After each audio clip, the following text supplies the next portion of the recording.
સુરતના વરાછા વિસ્તારમાં ટ્રાફિક જામની સમસ્યાનો ઉકેલ લાવવા માટે સ્થાનિક પ્રશાસન અને પોલીસ દ્વારા ચલાવવામાં આવતી કાર્યવાહીની વરાછાના વિધાયક કુમારભાઈ કાનાણીએ પ્રશંસા કરી છે.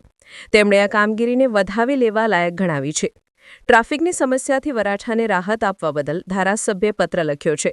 તેમણે તેમના પત્રમાં એ પણ સૂચવ્યું છે કે આ કાર્યવાહી દરમિયાન કેટલાક સામાન્ય નાગરિકો, ખાસ કરીને જેઓ ઓટલા કે સાર્વજનિક જગ્યા પર બેસીને નાનમોટા ધંધા ચલાવે છે, તેમને હેરાનગતિનો સામનો કરવો પડે છે. વિધાયક કાનાણીએ આવી ફરજિયાત પરિસ્થિતિમાંથી બચવા માટે સંવેદનશીલતા અને માનવીય દૃષ્ટિકોણની જરૂર પર ભાર મૂક્યો છે. ટ્રાફિકની સમસ્યાથી ખૂબ ત્રાસદાયક લોકો ત્રાસી ગયા હતા. બેફામ દબાણો, બ્રિજ નીચે ગેરકાયદેસર લોકોનો વસવાટ, ગેરકાયદેસર પ્રવૃત્તિ, આ બાબતે લોકોમાંથી જે અવાજ ઉઠ્યો હતો, લોકોની જે રજૂઆતો હતી, એને ધ્યાનમાં રાખીને મેં પત્ર લીધો હતો. અને પત્રને ધ્યાનમાં રાખીને મ્યુનિસિપલ મેયર શ્રી દક્ષેશભાઈ માવાણી અને પોલીસ કમિશનર શ્રીએ રસ લઈ વિઝિટ કરી વરાછાની અને આ પ્રશ્ન હલ કરવા માટેની કામગીરી શરૂ કરી.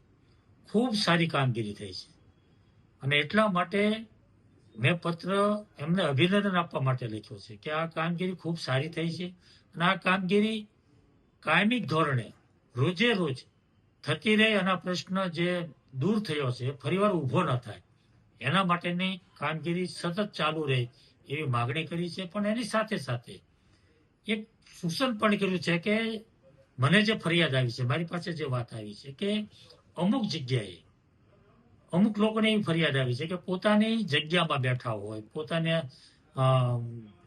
વેપાર ધંધો કરતા હોય પણ જગ્યા પોતાની હોય, તો એવી જગ્યા ઉપરથી પણ માલ સામાન લઈ લેવામાં આવે છે, એને બંધ કરાવવામાં આવ્યો છે. તો વહીવટી તંત્રએ આમાં થોડો વિચાર કરી લેવો પડે, જોવું પડે કે પ્રશ્ન જે આપણે હલ થયો છે પણ એના કારણે બીજા પ્રશ્નો ઊભા ન થાય, કોઈને અન્યાય ન થાય, એ પણ આપણે જોવું પડે. એટલે એ વાત મેં ધ્યાન પર મૂકી છે વહીવટી તંત્રને કે ખૂબ કામગીરી સારી છે અને વહીવટી તંત્રને હું અભિનંદન આપું છું. પરંતુ સાથે સાથે કોઈને અન્યાય ન થાય એનું પણ ધ્યાન રાખવું પડે, બીજા પ્રશ્નો ઊભા ન થાય એની પણ ધ્યાન રાખીને